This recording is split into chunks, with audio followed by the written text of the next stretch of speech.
샬롬. 오늘도 새벽을 깨우신 모든 성도님들을 주님의 이름으로 축복합니다.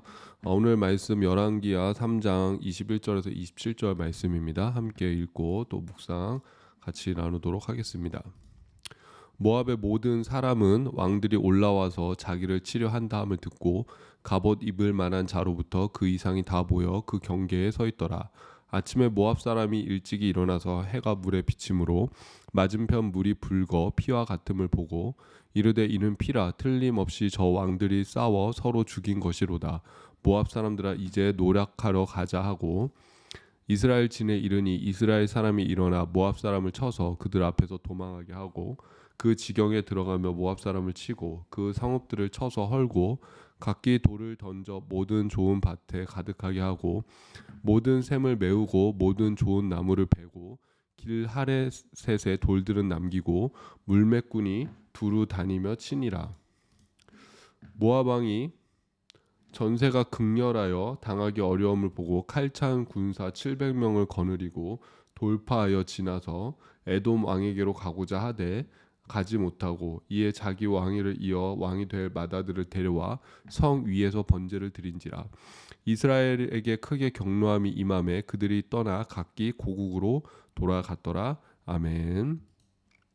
네, 오늘 그 열왕기하 3장의 말씀은 이스라엘, 유다, 에돔 연합군이 모압과의 사이에서 전쟁을 벌이는 그 장면을 말씀하고 있습니다. 이 연합군, 이스라엘 연합군들이 물이 없음으로 인해서 괴로워하고 있을 때 엘리사 선지자를 찾아갔고 그 엘리사 선지자의 또 도움으로 인해서 골짜기를 파라고 하나님의 말씀을 증거하죠. 그리고 그쪽이 파는 곳마다 물이 넘치게 된 것을 경험하게 됩니다.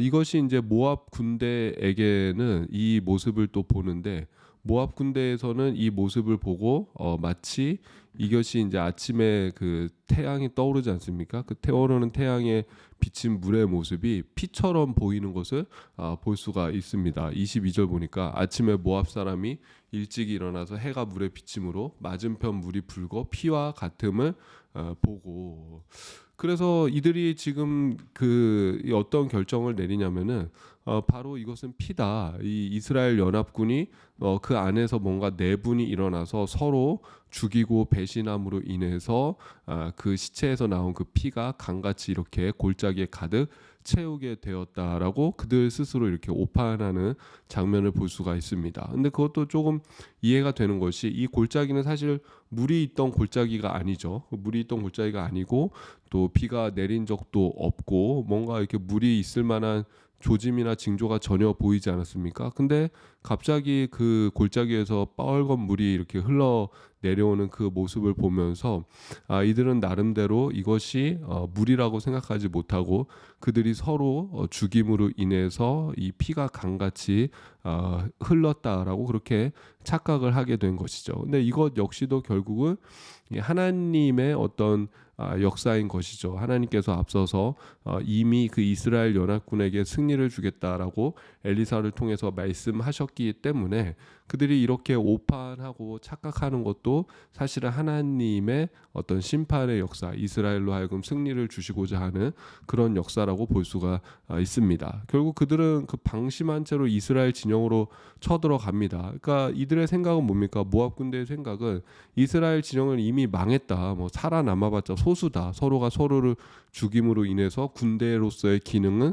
상실했다라는 그런 마음을 갖고 있으니까 아마 제대로 된 어떤 군세를 갖추어서 조심스럽게 경계하며 그 이스라엘로 쳐들어간 것이 아니라 그냥 다짜고짜 이스라엘 이 군인들의 그 진영을 향해서 나아갔을 것입니다. 그러니까 이스라엘 군인들은 최소한의 어떤 경계라도 분명히 하고 있지 않겠습니까? 그러니까 그들이 제대로 군세를 갖추지 않고 쳐들어옴으로 인해서 이스라엘 군인들은 아주 손쉽게 그들을 크게 이기게 되는 것을 볼 수가 있습니다. 24절 25절 보면은 그 승리의 모습이 나와 있죠. 이스라엘 진에 이르니 이스라엘 사람이 일어나 모압 사람을 쳐서 그들 앞에서 도망하게 하고 그 지경에 들어가며 모압 사람을 치고 그 성읍들을 쳐서 헐고 각기 돌을 던져 모든 좋은 밭에 가득하게 하고 모든 샘을 메우고 모든 좋은 나무를 베고 길 하레셋에 돌들은 남기고 물매꾼이 두루 다니며 치니라. 사실은 이 모압 땅을 아주 처참하게 짓밟는 그런 모습을 볼 수가 있습니다. 특별히 그 25절에서 성읍들을 치고 또 돌을 던져서 모든 밭을 메우고 모든 샘을 또 메우고 좋은 나무를 베는 행위, 이런 행위들은 뭐냐면은 그 성에 더 이상 사람이 살 수 없게끔 그 성을 파괴하고 황폐화시키는 그 고대 전쟁의 전형적인 모습이다라고 할 수가 있습니다. 우리가 참 이 말씀들을 보면서 좀 생각해 볼 부분들이, 이런 것들이 과연 하나님의 뜻일까? 전쟁에서 이기는 것은 물론 하나님의 어떤 도우심이라고 할 수 있지만은 이 땅 자체를 황폐하게 만들고 파괴시키는 것, 이것이 과연 하나님의 뜻일까 하는 그런 생각들은 우리가 좀 이렇게 해봐야 될 그런 문제 중에 하나인 것 같습니다. 그러니까 열왕기 상하에서 나오는 어떤 이야기들, 특별히 뭐 사사기에서 나오는 사사의 이야기들 중에서 그들이 하는 모든 행동이 다 옳다고 볼 수는 없는 것이죠. 뭐 오늘 전쟁을 일으키는 그 과정에서부터, 물론 하나님을 의지할 때 하나님이 그들을 도우셨다라는 것은 우리가 이렇게 받아들여야 될 메시지이지만은, 그들이 전쟁을 하는 그 모습들, 또 이렇게 땅을 황폐화시키는 이런 모습들은 과연 우리가 이 어떤 부분을 본받아야 되는가 좀 고민해볼 그런 필요가 있습니다. 어쨌든 이 모압군이 굉장히 그 열세에 이제 처하게 되는 것이죠. 결국은 수세에 몰리면서 이 자기들이 큰 대패를 하게 될 위기에 처해 있고, 아마 모압 왕도 죽을 위기, 큰 위기에 이렇게 처해졌던 것 같아요. 그래서 그들이 극단적으로 행하는 것이 뭐냐면 27절 보니까는 이에 자기 왕위를 이어 왕이 될 마다들을 데려와 성 위에서 번제를 드린지라. 이스라엘에게 크게 경노함이 임함에 그들이 떠나 각기 고국으로 돌아갔더라. 이 모압 왕이 이제 그 700명의 군사를 거느리고 에돔 쪽을 향해서 한번 돌파해 보자 하는데, 그것이 여의치 않으니까는 결국에는 이 성 위에서 인신 제사를 드리게 되는 것입니다. 그러니까 모압이 섬기는 신은 그모스 신이었는데, 그모스 신은 또 그 인신 제사로 이렇게 유명한 그런 신 중에 한 명이었습니다. 그래서 우리가 열왕기상 보면 이 솔로몬이 그모스 신을 섬긴 뭐 몰록과 그모스를 섬기는 그런 모습들이 있는데, 그걸 보면서 우리가 좀 이렇게 극단적으로 해석할 경우에는 그 솔로몬이 정말 인신제사까지 드렸던 거 아니냐, 그렇게까지 해석을 하기도 해요. 근데 지금 이 인신제사를 드리는데 그 대상이 누구입니까? 바로 자기 왕 이을 그 세자 마다들을 데리고 와서 성 위에서 드렸다라는 걸 모든 사람이 다 보는 데서 번제로 드렸다라는 것이죠. 그 번제는 그 제물을 각을 뜹니다. 제물을 각을 뜨고 그 제물을 모두 태워서 드리는 제사가 바로 번제입니다. 그러니까 여러분, 이게 사실은 이게 과연 이게 가능한 일인가? 인간으로서 할 수 있는 일인가? 인간으로서 자기 자식을, 자기의 특별히 뒤를 이 아들을 죽여서 각을 떠서 태워서 드리는 것이 과연 가능한 것인가? 사실 뭐 인간의 어떤 이성으로서는 절대로 불가능한 일인 것이죠. 근데 이게 지금 그만큼 이 모압 왕이 굉장히 큰 위기에 처해 있다라는 것이고, 이것이 이제 뭐 앞뒤 분간이 안 되는 것이죠. 전혀 지금 사리 판단이 안 되는 그런 상황 속에서 지금 인신 제사를 드리고 있다라는 것입니다. 근데 성경은 뭐라고 하냐면 이스라엘에게 크게 경노함이 임하여 전쟁을 멈추고 고국으로 돌아갔다라고 기록하고 있습니다. 그러니까 이게 좀 어떻게 보면 난제 중에 하나예요. 이스라엘에게 크게 경노함이 임해서 결국은 이 일로 인해서 전쟁을 멈추고 고국으로 돌아갔다라고 기록하고 있는데, 이게 도대체 어떤 의미인가?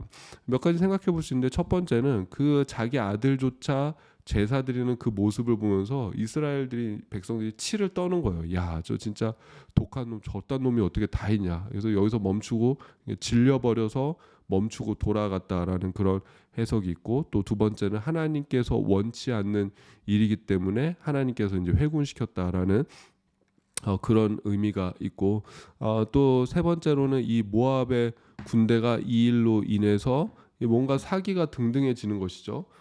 그래서 그것을 통해서 이들이 이제 결국에는 결사항전으로 임함으로 인해서 이스라엘 군대가 돌아설 수밖에 없었다. 이런 식으로 좀 해석이 나뉘기는 합니다. 근데 여러분 중요한 거는 무엇이냐면은 이것이 하나님이 기뻐하시지 않는다라는 것이죠. 하나님이 원하시지 않는 것이고, 그래서 제가 또 보면서 느끼는 것은 결국은 이 뭡니까? 이방신 우상들은 기브 앤 테이크 아닙니까? 기브 앤 테이크. 내가 주는 대로 내가 이렇게 받는 대로 거기에 대한 대가를 뭔가 지불해야지만은 뭔가 거기에 대한 응답이 있는 거. 이게 참 우상의 특징인 것 같아요. 우리가 수요일 저녁 모임 때 욥기를 나누었는데 사탄이 그 욥을 참소하면서 하나님 앞에 하는 그 이야기가 뭐냐면은 사람이 까닭없이 하나님을 섬기리까. 그러니까는 사람이 하나님을 아무 조건 없이 섬기겠습니까? 하나님, 저 욥에게 하나님이 복을 주시고 은혜를 주시고 지켜주시고 보호해 주시니까는 대가가 있고 조건이 있으니까는 하나님을 섬기는 것이지, 아무 조건이 없다면은 그 누구도 하나님을 섬기지 않습니다. 근데 여러분, 이게 사탄의 마인드예요. 사탄의 그 생각으로는 하나님을 순수하게 사랑하는 건 불가능하다라고 생각하는 거예요. 조건 없이 하나님을 사랑하는 것은 불가능하다. 뭔가 기브 앤 테이크가 있기 때문에 그 관계가 유지되는 것이지, 기브 앤 테이크가 없는 관계는 불가능하다. 그러니까 어떻게 보면 철저하게 이 자본주의 마인드라고 할 수 있고, 철저하게 이 비즈니스 마인드, 그런 마인드를 가지고 있는 존재가 바로 사탄이다라고 할 수 있습니다. 그러니까 오늘 이 모압의 왕이 자기 아들을 바치는 그 모습을 통해서 결국 이 우상이 사탄이라는 것이 이렇게 증명되는 거 아니겠습니까? 네가 살고자 한다면은 너의 가장 소중한 것을 바쳐라. 여러분, 그게 이 사탄의 메시지이잖아요. 그 사탄의 그것이 음성이지 않겠습니까? 너의 가장 소중한 것을 바쳐라. 그러면은 내가 너를 살려줄 것이다. 근데 사실 뭐 이게 우상이기 때문에 이게 뭐 어떤 영향력이 있는 것도 아닌 것이죠. 그냥 그 모습을 보고 기겁하고 질려버렸기 때문에 이제 더 이상 전쟁을 멈추는 것이지, 이게 뭐 어떤 그렇다고 해서 우상이 이 모압을 구원했다라고 그렇게 해석할 수는 없는 것입니다. 그래서 여러분, 우리가 믿는 그 하나님은, 세상의 신들은 대가를 요구하는 신이에요. 대가를 요구하는 것이 바로 우상이고, 대가를 요구하는 것이 바로 세상입니다. 너 주는 만큼 나도 줄게. 이게 세상인 것이고, 또 때로는 내가 줘도 그 준 만큼 제대로 돌려받지 못하는 것이 이 세상이 돌아가는 어떤 그런 방식이에요. 근데 여러분, 우리가 믿는 하나님은 어떤 분이십니까? 아무 대가 없이 우리를 사랑해 주시는 분이고, 아무 대가 없이 우리로 하여금 하나님의 자녀 삼아 주신 분이고, 아무 대가 없이 우리를 구원해 주신 분이십니다. 그래서 어떻게 본다면 인간이 아무 대가 없이 하나님을 사랑할 수 있는가? 여러분, 뭐 물론 다 그렇다라고 고백하겠지만은, 이거 뭐 막상 내가 닥치지 않으면은, 욥 같은 그런 상황에 닥치지 않으면은 이거 어떻게 고백할지 솔직히 모르는 것 아니겠습니까? 뭐 저 역시도 마찬가지인 것이죠. 근데 여러분, 하나님의 관점에서 보면, 그러면 하나님은 아무 대가 없이 우리를 사랑하시는가? 하나님은 거기에 예스라고 대답하시는 것이죠. 그리고 그 증거가 무엇입니까? 바로 예수 그리스도인 것이죠. 우리가 아직 죄인 되었을 때 우리가 그 무엇도 하나님 앞에 선하게 행할 수 없고, 그 무엇도 하나님 앞에 의를 행할 수 없고, 그 무엇도 우리가 어떤 자격을 내세울 수 없는 그때에 하나님이 그 예수 그리스도를 통해서 아무런 대가 없이, 아무런 조건 없이 우리를 향한 그 사랑을 보여주셨고, 예수 그리스도를 그 믿는 믿음으로 아무런 조건 없이, 아무런 대가 없이 우리를 하나님의 자녀 삼아 주시고 우리를 구원하여 주셨습니다. 그래서 여러분, 오늘 이 모압의 신은 아들을 요구하는 그런 신이지만은, 우리가 믿는 하나님은 아들을 요구하는 것이 아니라 오히려 하나님의 아들을 우리에게 주신 분이시다. 여러분, 이 믿음을 가지고, 그러니까 여러분, 제가 예전에 그런 말씀 드린 적 있어요. 나는 내가 종교를 내가 신을 선택할 수 있다고 한다면은 난 그래도 하나님을 나의 신으로 선택하겠다. 왜 그러냐면은, 여러분 보세요. 모압 신은 네 아들 바쳐야지 내가 널 구원해 줄게, 이렇게 말하는 그 모압 신하고 자기의 아들을 보내시고 자기 아들을 바쳐서 오히려 내가 너를 사랑한다라고 말하는 그 신하고, 여러분 뭐 상식적으로 누구를 선택해야 되겠습니까? 그러니까 여러분 세상의 그 종교들을 보십시오. 내가 너를 사랑한다라고 말하는 그 종교는 없고, 내가 너를 사랑하기 때문에 너를 위해서 이 땅에 왔다라고 말하는 종교도 없습니다. 또 기독교는 모든 종교는 아래로부터 위로의 종교잖아요. 인간이 신을 찾는 종교잖아요. 근데 기독교는 하나님이 인간에게 내려온 그런 이 신앙이지 않습니까? 그러니까 하나님이 하늘에 계신 분이 우리를 사랑하셔서 이 땅에 오셨다라고 말하는 그것도 기독교밖에 없어요. 그래서 나는 선택하더라도 나를 사랑한다라고 말하는 그 하나님을 저는 선택하겠다. 제가 그렇게 이제 얘기한 적이 있습니다. 여러분 어쨌든 우리가 믿는 그 하나님은 대가 없이 우리를 사랑해 주시는 하나님, 그 하나님의 사랑이 또 우리의 삶 가운데 임하고 있음을 믿습니다. 그 하나님을 믿고 또 의지하고 그 하나님과 동행하는 또 하루가 되시기를 주님의 이름으로 축복합니다. 또 그 하나님과 또 함께하는 또 주말 보내시기를 바랍니다. 제가 기도하고 주님의 기도로 예배를 마치겠습니다. 하나님 아버지, 은혜와 사랑에 감사를 드립니다. 하나님을 믿고 의지하고 찾는 자에게 구원을 베푸시는 그 주님 앞에 이 시간도 나와 기도하오니 우리의 기도를 들으시고 우리의 삶 속에 하나님의 놀랍고 선한 역사로 함께하여 주시옵소서. 오늘 그 모압 왕이 자기의 아들을 바침으로 인해서 그 위기를 지나가는 것을 보게 됩니다. 이것이 하나님께서 원하시는 모습이 절대 아님을 우리가 압니다. 주님, 세상의 우상들은 뭔가를 바치라고 이야기하고 그랬을 때 아주 작은 대가를 지불하는 듯이 보이지만은 여러분, 하나님, 우리가 믿는 그 하나님 아버지는 아무 대가 없이 조건 없이 우리를 사랑해 주신 분이신 줄로 믿습니다. 그 하나님의 사랑과 그 예수 그리스도의 은혜에 더 깊이 의지할 수 있는 우리의 믿음과 신앙 되어지게 하여 주시옵소서. 감사드리며 예수님의 이름으로 기도드립니다. 아멘. 하늘에 계신 우리 아버지여, 이름이 거룩히 여김을 받으시오며 나라가 임하시오며 뜻이 하늘에서 이루어진 것 같이 땅에서도 이루어지이다. 오늘 우리에게 일용할 양식을 주시옵고 우리가 우리에게 죄 지은 자를 사하여 준 것 같이 우리의 죄를 사하여 주시옵고 우리를 시험에 들게 하지 마시옵고 다만 악에서 구하시옵소서. 나라와 권세와 영광이 아버지께 영원히 있사옵나이다. 아멘. 오늘도 좋은 하루가 되시길 바랍니다.